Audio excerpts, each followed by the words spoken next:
Narito na naman tayo para sa isang napaka-sweet at nakakakilig na love story nila Kalingap Edu at Ate Viancy. Tulad mo ay aking makilala. Para sa pagpapatuloy ng ating love story ay grabe at nagulat talaga ang lahat kay Kalingap Edu dahil may ginawa na naman siyang nagpakilig kay Ate Viancy sa Hong Kong. Ito ang pagpapatuloy ng kanilang mga kilig moments na nangyari sa kanilang Hong Kong trip. Noong nakaraan nating video ay makikita natin na sila ay naggagala dito sa Hong Kong at sobrang nag-enjoy si Ate Viancy sa mga magagandang pailaw.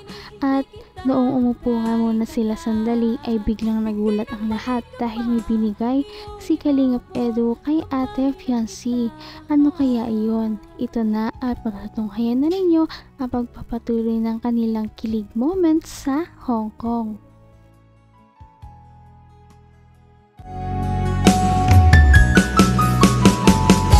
Ang nice ko lang. Ito ang pinakamahalaga.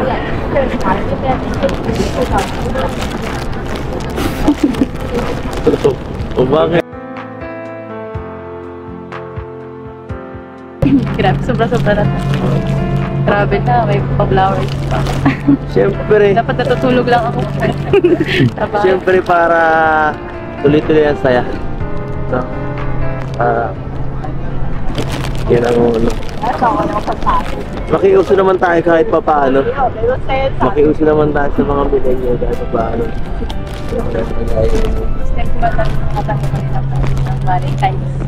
Uy. Sigurado seryoso ka? Ako pa lang.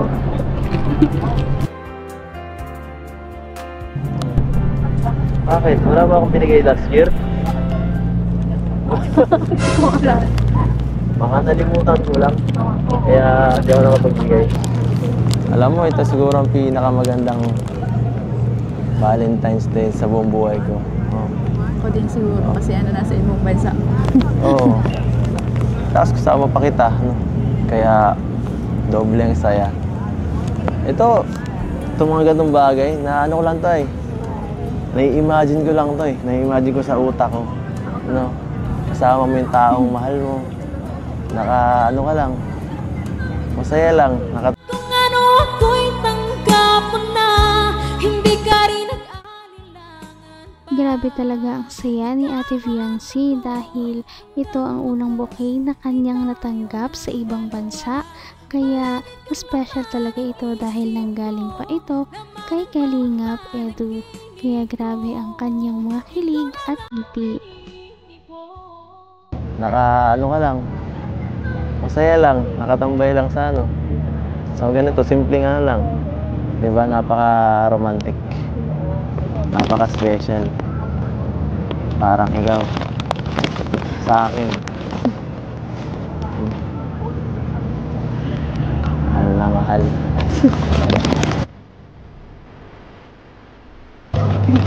Salamat ha. Ha? Wala yan. Siyempre, dapat lang. Araw-araw ko nga dapat ikaparamdam eh. Kaso, malayo. Medyo...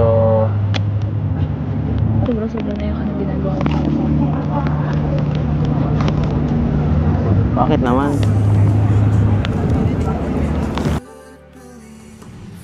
Kulang pa yan eh. Kasi ikaw, swerte ka sa buhay ko. Swerte ako. Swerte ka. Oo nga, seryoso yun.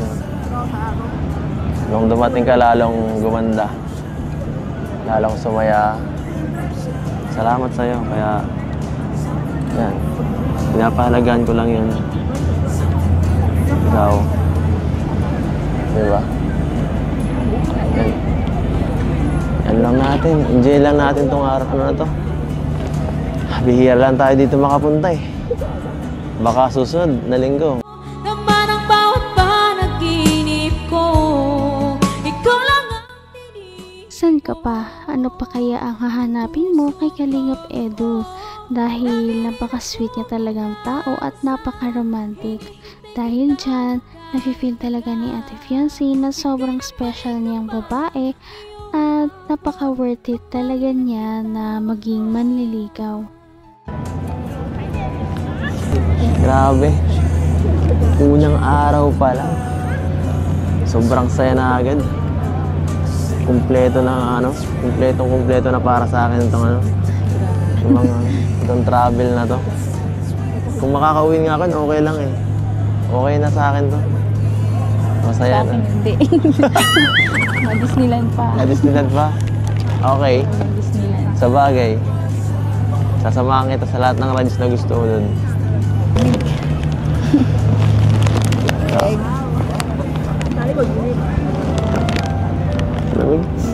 Malamig lang konti. Sabi ko sa'yo eh. Dapat kasi nag-ano ka. Pinakapalan mo yung jacket mo. Halika nga. Okay ba to? Uminit na ba ng konti? Uminit na ba ng konti? Uminit na.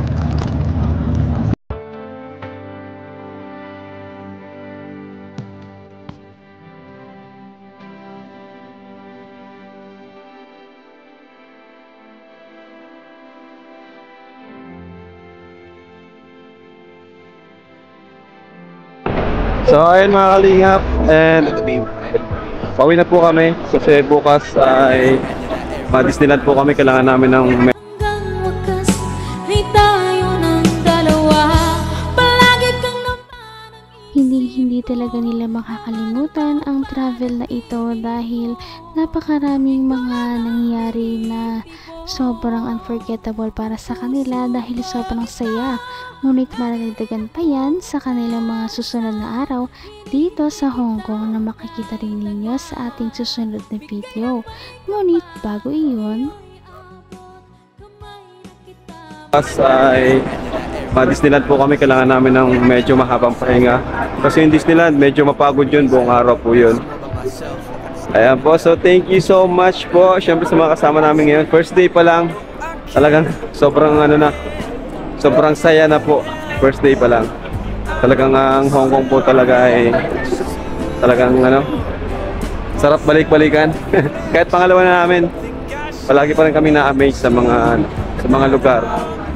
So, yan po, thank you and see you sa day 2 po ng ating travel dito sa Hong Kong. God bless po and bye-bye! Ay, Nana! Miss ko, baby! Miss you, baby! Wawa, baby, di kasama. Nakakabawi ka ng tulog. Gusto ko ba? Alright, dito na po kami. Yeah. Ate, thank you ate. Ano pa mo ate? Campbell. Ate Bell. Si Ate Bell. Sinamahan po kami ni Ate Bell. Napakabait talaga. Oh. Maki-charge Oh. Kanina to, maki-charge ka. Kain po kami guys. Ito. Namiss agad namin ng Jollibee guys. Hongkong sila para sa Jack, oh. Grabe guys. Thank you po. Thank you so much. So, yun po ang aming ngayong araw. Itinerary. Pagod, guys. Sarap matulog. Kain muna, bago tulog.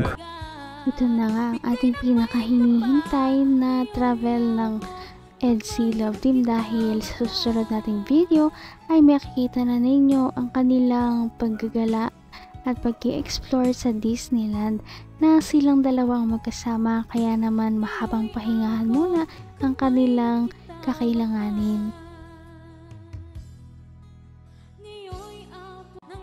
Napaka-sweet talaga nila at napakabait ng tambalang ito, kaya maraming sumusuporta. Kaya naman, sana ipatuloy natin silang suportahan at mahalin si Viancy, si Kalingap Edu at ang Kalingap Team. Yun lamang at maraming salamat sa panonood. Abangan natin kung magkakatuluyan ba talaga si Kalingap Edu at Viancy. Hanggang sa muli! Bye! Ngayon'y abot